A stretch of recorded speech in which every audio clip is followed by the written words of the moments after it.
దేశంలోని ప్రముఖ ఎయిర్పోర్ట్లలో ఇండిగో సేవల్లో తీవ్ర అంతరాయం కొనసాగుతోంది. 2 రోజుల్లో 300 ఫ్లైట్ల సర్వీసులు రద్దయ్యాయి. ఇక దేశ విదేశాలకు వెళ్లే ప్రయాణికులు ఎయిర్పోర్ట్లోనే పడిగాపులు కాస్తున్నారు.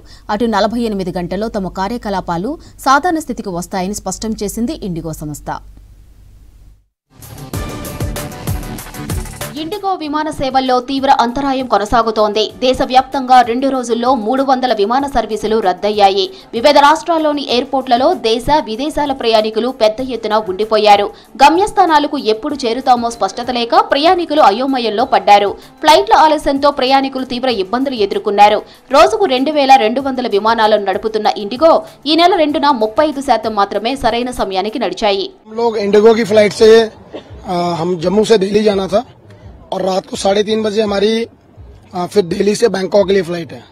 और सुबह जब व्हाट्सएप मैसेज देखा तो मैसेज ये था कि इंडिगो की फ्लाइट जो है 4 बजे वाली 4:20 वाली वो कैंसल्ड है ड्यू टू ऑपरेशनल रीजन। तो फिर काफी परेशानी हो गई और फिर उसके बाद हमने 1:20 वाली फ्लाइट अभी ली है, तो देखते हैं वो उड़ती है या नहीं। ఫ్లైట్ల ఆలస్యంతో రంగంలోకి దిగిన పౌర విమానయాన శాఖ పైలట్ రోస్టరింగ్ షెడ్యూలింగ్ లో నిర్వహణ లోపంపై ఆగ్రహం వ్యక్తం చేసింది. వృత్తి ప్రమాణాలకు విరుద్ధంగా పనిచేస్తోందని మండిపడింది.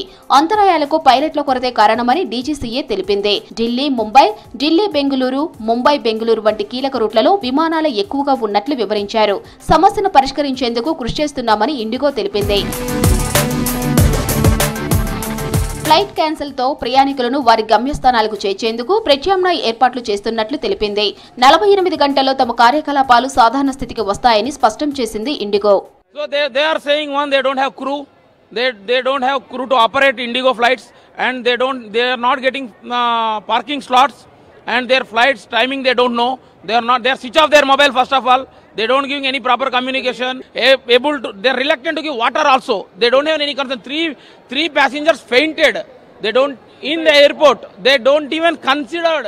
बहुत ही देर से आप देख सकते हैं 2 दिन से जो लोग हैं ना वो लोग सारे एयरपोर्ट पे खड़े हैं कि इंडिगो काउंटर पे खड़े हैं, लेकिन इंडिगो इसके बारे में कोई कस्टमर के लिए कोई केयर नहीं कर रहा है। अभी देखो मेरा T2 पे मैं रीच हुआ था, मेरा लगेज आ चुका है, T1 पे मैं इधर लेने के लिए आया हूँ। तो टर्मिनल 2 से टर्मिनल 1 तक आना और इतना लगेज लेके खड़ा रहना, बच्चे बूढ़े लोग सब लाइन पे खड़े हैं और इंडिगो इतना केयरलेस हो चुका है। హైదరాబాద్ శంషాబాద్ ఎయిర్పోర్ట్ లో గందరగోళ పరిస్థితులు తలెత్తాయి. టెక్నికల్ ఇష్యూస్ తో 2 రోజులుగా 100కు పైగా ఇండిగో ఫ్లైట్లు ఆగిపోయాయి. మరికొన్ని ఫ్లైట్స్ ఆలస్యంగా నడుస్తున్నాయి. ఎయిర్పోర్ట్లలోనే ప్రయాణికులు పడిగాపులు పడ్డారు. కనీసం సమాధానం చెప్పేవారు కరువైనట్లు ప్రయాణికులు ఆవేదన వ్యక్తం చేశారు. సరిగ్గా లేదు, SMS చూసుకోండి మీకు మేము అలర్ట్ ఇస్తున్నాం కదా అంటున్నారు. మాకేమి ఇన్స్ట్రక్షన్ లేదు అంటున్నారు స్టాఫ్. సో స్లోలీ ఇప్పుడు మెసేజ్ వచ్చింది 10 o'clock ఫ్లైట్కి, ఇప్పుడు 4:15కి మాకు మెసేజ్ వచ్చింది. ఇంకా కన్ఫర్మ్ లేదు, లోపల పోతే తెలుస్తుంది. ఏమి నో ఇన్ఫర్మేషన్, మనకి ఏం గైడెన్స్ లేదు. మేము మార్నింగ్ వచ్చాము, మనకి ఎవరు అడగడం లేదు, ఏం లేదు. फ्लाइट डिलेड है। सुबह वाली फ्लाइट हैदराबाद से दिल्ली थी, वो कैंसिल हो गई। फिर हमें पहुंचना था तो हमने जयपुर की बुक करवाई, तो जयपुर वाली भी डिले चल रही है। अब 8 बजे कर दिया उन्होंने, अब वो भी पता नहीं होगी कि नहीं होगी। हाँ, या हम सुबह 4 बजे के एयरपोर्ट पे ही घूम रहे इधर उधर, ना कोई सही जवाब दे रहे कि करना क्या नहीं है। वी हैव टू रीच, हमारा शो है वहाँ पे। విమానాల ఆలస్యం వేళ పౌర విమానయాన మంత్రిత్వ శాఖ ఎయిర్ సేవ పోర్టల్లో ఫిర్యాదులు వెల్లువెత్తుతున్నాయి. ఒక్క రోజులోనే ఇండిగో సంస్థపై 100కు పైగా ఫిర్యాదులు వచ్చినట్లు తెలుస్తోంది. పైలట్ల కొరతే దీనికి ప్రధాన కారణమని డైరెక్టరేట్ ఆఫ్ సివిల్ ఏవియేషన్ తెలిపింది. ప్రస్తుతం కొనసాగుతున్న రద్దీలను పరిశీలిస్తున్నామని, సమస్యను పరిష్కరించేందుకు సంస్థతో కలిసి పనిచేస్తున్నామని చెప్పింది. దీనిపై విచారణ కూడా జరుపుతామని వివరించింది.